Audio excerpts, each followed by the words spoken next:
ओम नमः शिवाय। श्री शिवाय नमस्तुभ्यम। श्री आदिशक्ति देवी पार्वती माताए नमः। श्री विघ्नेश्वराय नमः। श्री लक्ष्मी नारायणे नमः। श्री सरस्वती ब्रह्माए नमः। श्री सियारामे नमः। श्री रामदास हनुमाने नमः।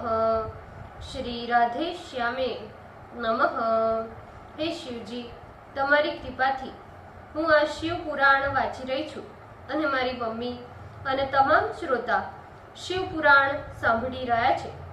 અમે બધા શિવ પુરાણનું જ્ઞાન પ્રાપ્ત કરી શકીએ એટલી શક્તિ પ્રદાન કરજો અને શિવ પુરાણનું તેજ સહી શકીએ એટલી ક્ષમતા પ્રદાન કરજો। હે વિઘ્નેશ્વર ગણપતિ બાપા, તમે શિવ પુરાણના વંચનમાં આવતા તમામ વિઘ્ન હરજો। हे कृष्ण मनोहारिणी राधा जी, हे श्याम सुंदर, हे सिया राम जी, हे रामदास हनुमान जी, તમે શિવ પુરાણ સાંભળવા જરૂર પધારજો અને મારા હૃદયમાં સ્થાન ગ્રહણ કરજો। ઓમ નમઃ શિવાય। श्री शिवाय नमस्तुभ्यम। द्वितीय संहिता त्रयोदशो अध्याय, पेज नंबर 330। ब्रह्मा की आज्ञा से अक्षिक्नी से दक्ष का विवाह एवं नारद को दक्ष का श्राप। नारद जी बोले, हे ब्रह्मन महाप्राज्ञ, हे वक्ताओं में श्रेष्ठ, दक्ष के घर जाने के अनंतर फिर क्या हुआ, ये सब प्रीति पूर्वक कहिए।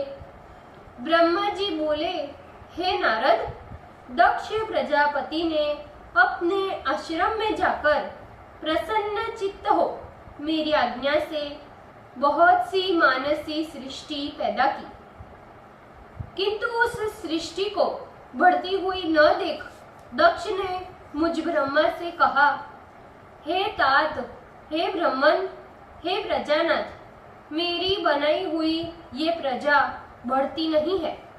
मैंने भली प्रकार विचार कर देख लिया है कि मैंने जितनी भी सृष्टि की है उतनी ही है। हे प्रजानाथ, मैं क्या करूं?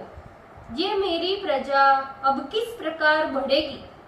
अब आप कोई ऐसा उपाय बताइए जिससे प्रजाओं की सृष्टि क्रम का विस्तार हो। ब्रह्मा जी बोले, हे प्रजापते, हे तात, हे दक्ष, अब तुम मेरी बात सुनो। वैसा करने से भगवान शंकर तुम्हारा अवश्य कल्याण करेंगे। हे प्रजेश, तुम इस सृष्टि के संवर्धन हेतु पंचजन कन्या जिसका नाम आसिंकी है उसे अपनी पत्नी बनाओ। इस प्रकार की पत्नी में तुम मैथुन धर्म में प्रवृत्त होकर जब सृष्टि करोगे तब तुम्हारी प्रजा सृष्टि भी बढ़ेगी। ब्रह्मा जी बोले, हे नारद, तब दक्ष प्रजापति ने मैथुन धर्म से प्रजा सृष्टि करने के लिए मेरी आज्ञा से वीरण की कन्या के साथ विवाह किया। प्रजापति दक्ष ने अपनी पत्नी उस वीरिणी के गर्भ से हयश्व नामक 10,000 पुत्रों को उत्पन्न किया।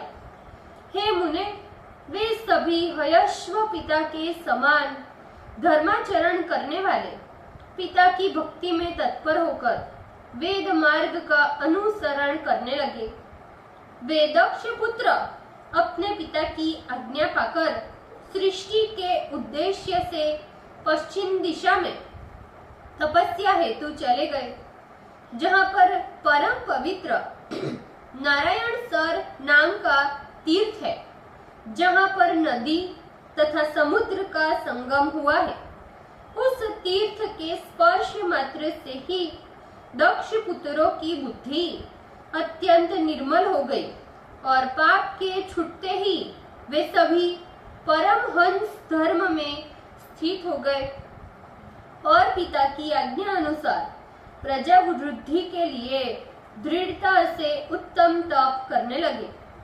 हे नारद, तब तुम सृष्टि संवर्धन हेतु उन्हें घोर तप करते देख विष्णु का मनोगत अभिप्राय जानकर उनके पास गए और आदर पूर्वक तुमने उनसे कहा, हे दक्ष पुत्र हयश्व, तुम लोग पृथ्वी का विस्तार न जानकर सृष्टि कर्म में किस प्रकार प्रवृत्त हो सकते हो।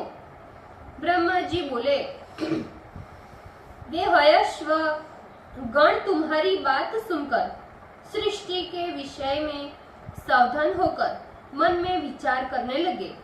जो शास्त्र रूपी पिता के निवृत्त परक वचनों को नहीं जानता, भला वह गुणा विश्राम भी सृष्टि का उपक्रम किस प्रकार कर सकता है। वे परम बुद्धिमान दक्ष पुत्र एक बुद्धि से ऐसा विचार कर देवर श्री नारद की परिक्रमा एवं उन्हें प्रणाम कर निवृत्त मार्ग से परायण हो गए। हे नारद, तुम शिव के मन हो और लोक में पर्यटन करते रहते हो तथा निर्विकार रहकर शिव की आज्ञा का पालन करते हो। बहुत काल बीतने के पश्चात प्रजापति ने ये सुनकर कि मेरे जो पुत्र सृष्टि के लिए गए थे, नारद ने उन्हें नष्ट कर दिया, तुम्हारे ऊपर परम क्रुद्ध हो गए। वे दक्ष शिव की माया से मोहित होकर बारंबार शोक कर कहने लगे, ओह, अच्छी संतान भी शोक का कारण बनती है। तदंतर मैंने दक्ष के पास जाकर उन्हें शांति भाव का उपदेश कर सांत्वना देते हुए कहा कि दक्ष, शोक मत करो, देव बड़ा प्रबल है। दक्ष प्रजापति ने मेरे द्वारा धीरज बंधाई जाने पर पुनः पंचजन की कन्या आशिंकी में सबलाश्व नामक 1000 पुत्रों को उत्पन्न किया। वे सबलाश्व भी पिता की आज्ञा से सृष्टि संवर्धन हेतु दृढ़ हो वहां गए, जहां उनके पहले के सभी भाई जाकर सिद्ध हो गए थे। फिर वे भी उस तीर्थ के स्पर्श मात्र से सर्वथा निष्पाप तथा शुद्ध अंतःकरण वाले हो गए और व्रत परायण होकर गायत्री का जप करते हुए कठिन तप करने लगे। हे नारद, तुमने सृष्टि करने के लिए तपस्या में उन्हें भी उद्वत देखकर उनके पास जाकर ईश्वर गति का स्मरण कराते हुए वही उपदेश किया जो पूर्व में उनके भाइयों को किया था। हे मुने, तुम्हारा दर्शन कभी भी निष्फल नहीं होता, इसीलिए तुमने उनको भी उत्पात दिखाई पड़ने लगा और पूर्व भाइयों के मार्ग का उपदेश दे दिया, जिससे वे भी अपने भाइयों के मार्ग का अनुसरण करते हुए उसी मार्ग पर चले गए। उसी समय दक्ष प्रजापति को अनेकों उत्पात दिखाई पड़ने लगे। वे अपने पुत्रों को आया न देख आश्चर्यचकित हो मन में दुखी हो गए। उन्होंने तुम्हारे द्वारा प्रथम पुत्रों के नाश के समान ही उनके पुत्रों को भी नाश का समाचार जब सुना तो वे आश्चर्य में भरकर पुत्र शोक से मूर्छित हो अत्यंत संतप्त हो उठे। क्रोध में भरकर दक्ष ने तुम्हें कहा कि ये नारद बड़ा दुष्ट है। उसी समय देव योग से उनके पुत्रों पर अनुग्रह करने वाले तुम भी दक्ष के पास आ गए।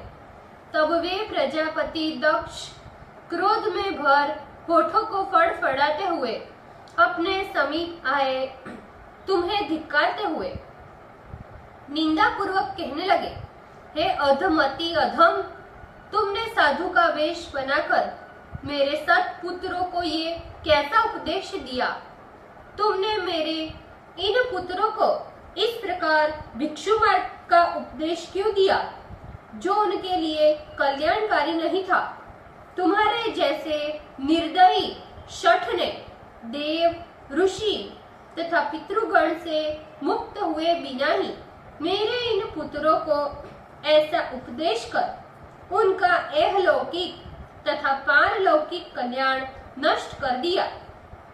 क्योंकि जो बिना तीनों ऋणों से मुक्त हुए ही माता पिता को छोड़कर मोक्ष की इच्छा से निवृत्ति मार्ग में प्रवेश होते हैं, वो नरक जाते हैं। तुम निर्दयी एवं अत्यंत निर्लज्ज हो, लड़कों को बहकाने वाले तथा यश को नष्ट करने वाले हो। हे मूर्ख, तुम हरि के पार्षदों के बीच में व्यर्थ ही घुमा करते हो।